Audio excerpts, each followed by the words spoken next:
canal Cláudia Oliveira, hoje trago-te a opinião de um livro. Vou falar um bocadinho sobre ele, porque acho que foi uma bela surpresa nas minhas leituras do mês de janeiro. E porque é diferente dos livros que se vê por aí. E então, vamos lá. O livro é escrito pelo autor Rui Manuel Amaral, Cadernos de Barnfried Jarvi. Eu não sei se é assim que se pronuncia o título deste livro, mas gostava muito de saber. Numa coleção que tem apenas ainda 3 títulos. O Dia do Gafanhoto, Em Açúcar de Melancia e este Cadernos. É a coleção Baldio das edições Snob. Eu descobri este livro porque comprei o Jornal Público no final do ano, onde eles anunciavam os melhores de 2019 e este livro constava na lista.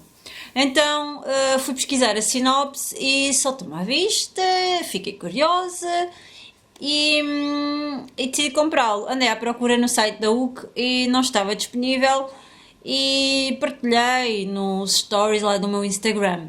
E houve alguém que me disse que o livro estava disponível na FNAC e também que eu podia comprar junto das edições Snob. E foi isso que fiz. Entrei em contacto com a editora, pedi os dados para comprar o livro e, passado alguns dias, recebi o livro em casa. Aliás, recebi-o no início de 2020. E sim, estava muito interessada em lê-lo por causa da crítica fabulosa que fizeram no Jornal Público. Eu sei que o Jornal Público nem sempre correspondem, as nossas opiniões não têm nada a ver, não é? Porque a leitura é de facto uma experiência muito pessoal, mas eu até confio em determinados críticos literários e normalmente correspondem muito aos meus gostos também, a maior parte das vezes. E curiosa com a crítica, juntar este título, juntar uma editora que eu nem sequer conhecia, decidi experimentar um autor português, todos os ingredientes para eu gostar do livro. Primeiro quero dizer que este caderno parece realmente, este livro parece mesmo um caderninho. A edição está muito fofa e gostei muito dele. Depois quero dizer que Rui Amaral nasceu no Porto em 1972 e ele já está farto de escrever livros, mas é a primeira vez que ele se aventura no romance. Ele normalmente escreve contos.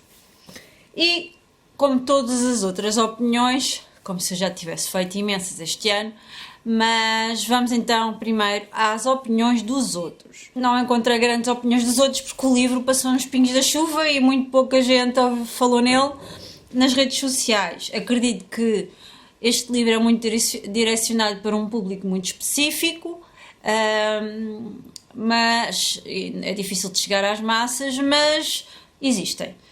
O público deu 5 estrelas e diz: a estes cadernos magistrais que emergem como um livro vendaval, Rui Manuel Amaral inscreve-se numa linha literária grandiosa, na modernidade, que vai de um Flaubert a um Robert Walser. Portanto, depois fazem uma crítica enorme ao livro, fazem aqui uma comparação a este género de caderno como se fosse o caderno de um grande nosso conhecido escritor, o Rilke. Então fiquei quer saber tudo. Depois, no Goodreads, existe aqui uma opinião de um José Almeida que deu 5 estrelas e ele faz um enorme texto a falar sobre o livro em si. Não dá grande ideia do que achou, mas notou-se que gostou muito, muito do livro. Pronto, não tenho mais nada de opiniões dos outros. Sei que tenho aqui algumas opiniões de 5 estrelas, mas às vezes podem ser os amigos do autor, já não sabe, né? E eu hoje estou cá para dar a minha opinião e partilhar um bocadinho convosco a minha experiência de leitura, que foi sim uma experiência muito, muito peculiar e ainda tenho o livro comigo, apesar de já o ter terminado no dia... terminei ontem. Então, vamos à história. Nós temos aqui o nosso protagonista, não é? Que está a escrever num caderno. Ele tem um sonho. O sonho dele é escrever um livro. E ele anda nesta busca de ter conteúdo, de encontrar alguma inspiração para escrever esse determinado livro. Ele vive uma aldeia que se chama Ashen. Eu não sei bem, eles têm aqui nomes muito estranhos, digamos. Ashen. Ele vive numa aldeiazinha chamada Ashen, existem lá 3 cafezitos, ele tem vários amigos com nomes muito estranhos e ele vai contando os seus episódios no café, com os seus amigos, com a vida, com a paixão, quando se apaixona por uma mulher. E para além de todas essas reflexões e desses apontamentos que ele faz em relação à vida e no geral, ao cotidiano, ao banal, ele também anota todos os sonhos que tem durante a noite. Portanto, este é um caderno onde estão inseridos todos os seus sonhos e são sonhos super divertidos e cativantes. Eu fiquei sempre muito curiosa em lê-los. Ele também vai dando importância às palavras e tenta sempre explicar e fazer deste caderno uma espécie de dicionário, ou seja, ele agarra, por exemplo, na palavra, eu vou dar-vos um exemplo concreto. Ele agarra na palavra raio e quando começa a chover nesta aldeia, e explica o que é um raio, o que é um relâmpago, o que é o trovão e o que é a tormenta. E ele dá um significado sempre muito pessoal, juntamente com o significado que todos nós conhecemos.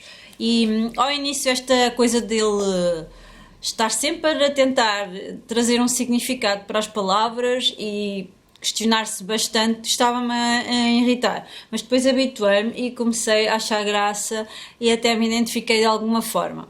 Depois, os sonhos, como disse, são sempre muito interessantes. Um dos meus sonhos preferidos nem é bem do nosso protagonista e mete enciclopédias sem nada escrito, é muito interessante. Depois, em relação aos personagens, eu gostei muito do nosso protagonista, ele é muito peculiar e nós acabamos por nos tornarmos íntimos dele e gostar dele e de notar ali as suas fragilidades, as suas inseguranças, e é muito bonita a forma como ele olha para os outros, a forma como ele expõe-se no seu caderno, e gostei muito da ligação que ele tem com os amigos. E adorei o seu amigo Milo. Ele é uma personagem, eu acho que é a grande estrela desta história. Para além deste livro me ter deixado muitas vezes desconfortável e angustiada, triste, melancólica, ele também me divertiu. Há ali uma cena muito engraçada num café. A sério, cada vez que eu me lembro eu tenho vontade de rir. Ele, para além disso, ele também faz muitas ligações a outras obras clássicas e há aqui seguramente uma ligação com Kafka.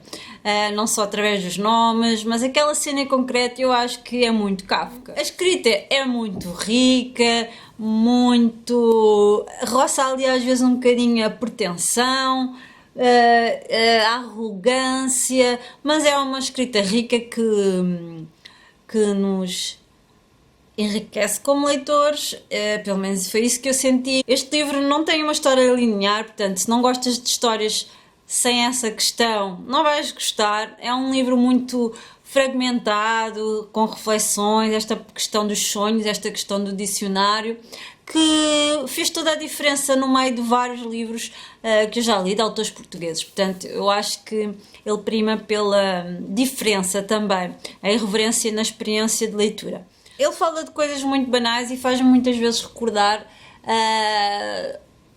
os momentos em que eu já me perdi em algumas cidades e entro em cafés nada a ver, pouco conhecidos, pouco frequentados, que tem sempre uma ou duas pessoas já na altura da reforma que não trabalham, estão ali ou jogam cartas ou estão a ver uma televisão ou estão a comentar uma notícia do dia. Aqueles cafés meio vazios, e foi assim que eu consegui imaginar os cafés que ele coloca neste caderno. Devem ser 3 horas da madrugada, fumei todo um maço de tabaco. Pouco mais fiz. Amanhã é preciso recomeçar tudo de novo. Levantar-me, lavar-me, vestir-me, fazer o café, arranjar o pão, esperar o autocarro, continuar a cumprir a pena. E este livro também vai abordar essa questão da rotina, do dia a dia, da banalidade de nós sermos quase que máquinas, não é? Programadas para fazer todos os dias a mesma coisa. Há muita questão do tempo, e se gostas de livros que abordem o tempo, a questão da vida, às vezes ignoro se vivo ou se a minha vida não passa de uma história que alguém está a contar a outra pessoa qualquer. Palavra de honra, Bernie. Que pela forma como tudo se passa, chego a pensar nisso. Às vezes tenho a impressão que atrás destas paredes acaba o mundo e que do outro lado começa um outro, erguido por mãos invisíveis, inteiramente do desconhecido. Que somos simples títeres tremulando nos fios do destino, que viemos da página em branco e que para lá iremos voltar. Eu fiz aqui algumas marcações. O livro deixou-me um sentimento de vazio, mas gostei muito, gostei mesmo muito. Aliás, gostei mais do que... Gostei muito. Acho muito interessante a ligação que ele tem com as palavras, com a literatura. Acho muito interessante também ele falar na questão do tempo e depois descrever tanto os sonhos dele e não acabar por concretizar o seu livro, andar sempre com insegurança em relação a ele. Portanto, ele passa a vida a sonhar, mas não concretiza o seu grande sonho. Foi, de facto, essa a mensagem que o livro me passou, mas tenho a certeza que isto é uma experiência pessoal e que tu vais retirar outra coisa desta história e vais ter outra ligação. Se calhar a outra personagem vai ter muito mais empatia contigo, ou tu com ela. Eu gostei bastante do Milou, gostei muito do protagonista, não gostei nada da mulher dele, que entra aqui, a única mulher, acho eu até. No geral gostei muito do livro e recomendo sim, mas vai por conta própria, não fui eu que te recomendei, ok? Até ao próximo vídeo.